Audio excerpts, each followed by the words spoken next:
Stop studying cybersecurity until you watch this, because there's a high probability you're learning things that will never get you hired and may even push you years behind everyone else. Imagine grinding late nights studying Linux commands and random certification flashcards, only to sit in an interview and realize the hiring manager doesn't care about any of it. That's the trap most beginners fall into, and it's costing real opportunities. The cybersecurity world has changed fast, and universities, boot camps, and outdated YouTube gurus haven't kept up with what hiring managers actually want today. If you care about building a real career, not just collecting buzzwords, stay with me because the roadmap is coming fast. I'm going to show you exactly what to learn, in what order, and how to get hands-on experience that makes employers call you back. Before we go any further, comment roadmap if you're ready to lock in your direction and never waste time again. Let's start with the number one mistake beginners make: chasing certifications and tools before learning the underlying systems they protect. Hackers don't magically compromise networks with pen test tricks. They exploit systems people don't understand well enough. If you don't know how computer systems work, you'll never understand how they break. That basic sentence right there is the key to cybersecurity. So you must understand the 4 core fundamentals every successful cybersecurity hire knows: computer systems, networks, cryptography, and incident response.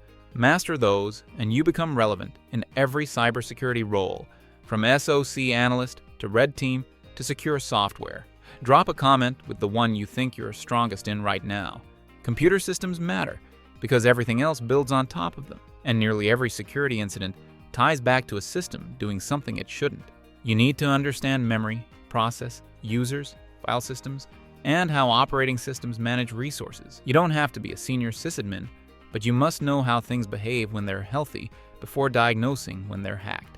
Start with Windows and Linux side by side, not one or the other, because real breaches happen on both.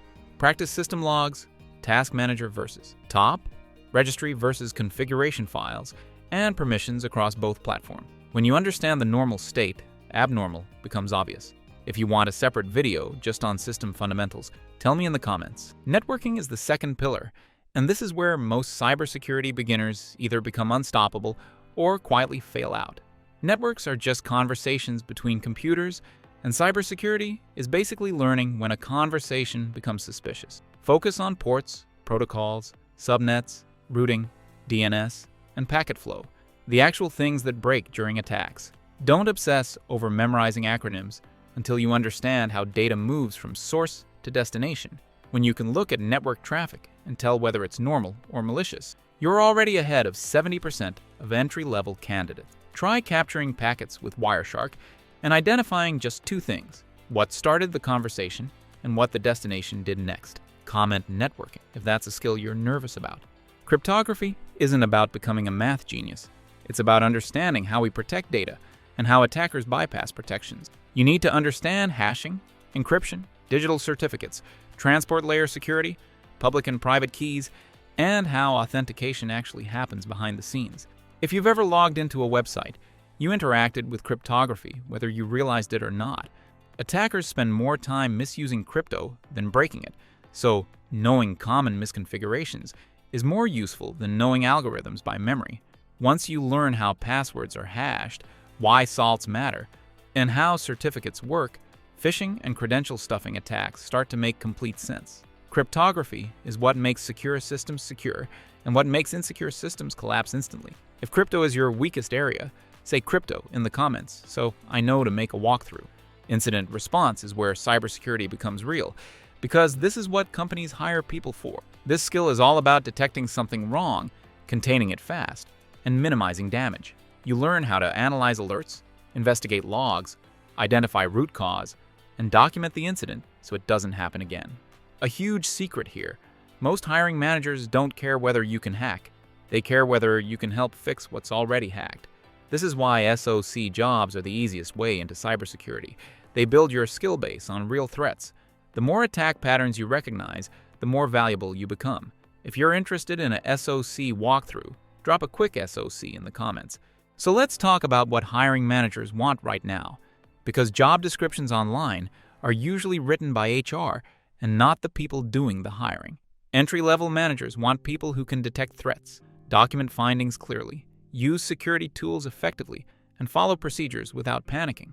They don't expect you to know everything, but they expect you to be coachable, curious, and able to think logically under pressure. The soft skills matter more than most people realize. Communication, prioritization, and teamwork can make or break your reputation. If you think cybersecurity is just sitting alone in a dark room typing commands, adjust that expectation now. The real job is solving problems and communicating your findings. Comment skills if you want me to make a full breakdown of soft skills hiring managers fight over.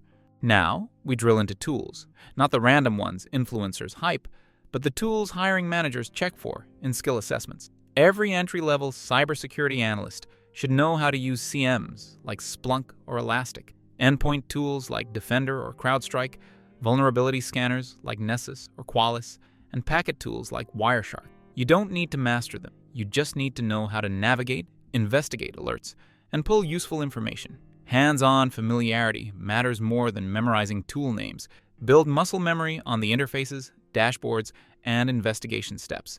Once you understand the workflow instead of the tool name, you can adapt to any job instantly. Tell me in the comments which tool you're learning right now. Let's map out the actual cybersecurity roles, because this is where people get overwhelmed and start making random decisions. SOC analyst is the most common entry point. Pen testing comes later. Secure development protects software, compliance protects business processes, and cloud security protects infrastructure. There are also roles like governance, identity access management, threat hunting, malware analysis, and DevSecOps. And you don't need to pick one now. The purpose of the early roadmap is to build the foundation that makes every path possible. After 6 to 12 months of fundamentals and hands-on practice, your strengths will reveal your ideal specialization naturally. Trying to specialize too early leads to frustration and burnout. Drop in the comments which role you think you're currently leaning toward. So what's the actual step-by-step path from zero to job ready that avoids wasting time? Step 1. Fundamentals, systems, networks, crypto, and incident response. Step 2. Hands-on practice with real labs from platforms that simulate workplace environments. Step 3. Learn commonly used security tools, not random ones. Step 4. Build small but meaningful projects and document them on a portfolio page or GitHub. Step 5. Study for certifications only after you've built skill, not before. If that checklist alone reduced your stress level, put "finally a plan" in the comments.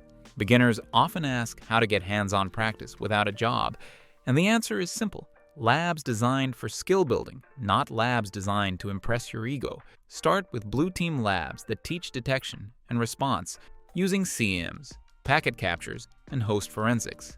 Add red team labs later, only to understand how attackers move, not to become an instant hacker. When you record your lab sessions or write short reports on what you discovered, you create evidence of skill that hiring managers love. A simple repository of solved labs beats a $15,000 bootcamp certificate every time. Keep it realistic and repeatable instead of flashy and theatrical. Let's talk about resumes, because most people have the skills but can't show them. Employers don't want to read giant paragraphs of duties. They want bullet points about solved problems and measurable outcomes. Even if you've never worked in cybersecurity, you can use projects and labs to demonstrate skills. Write things like investigated phishing simulation and identified indicators of compromise, or performed log analysis using CM to trace unauthorized access attempt. Language like that signals practical competency. Your resume isn't about what you studied, it's about what you can do. If you want a resume template, comment resume so I know to drop it.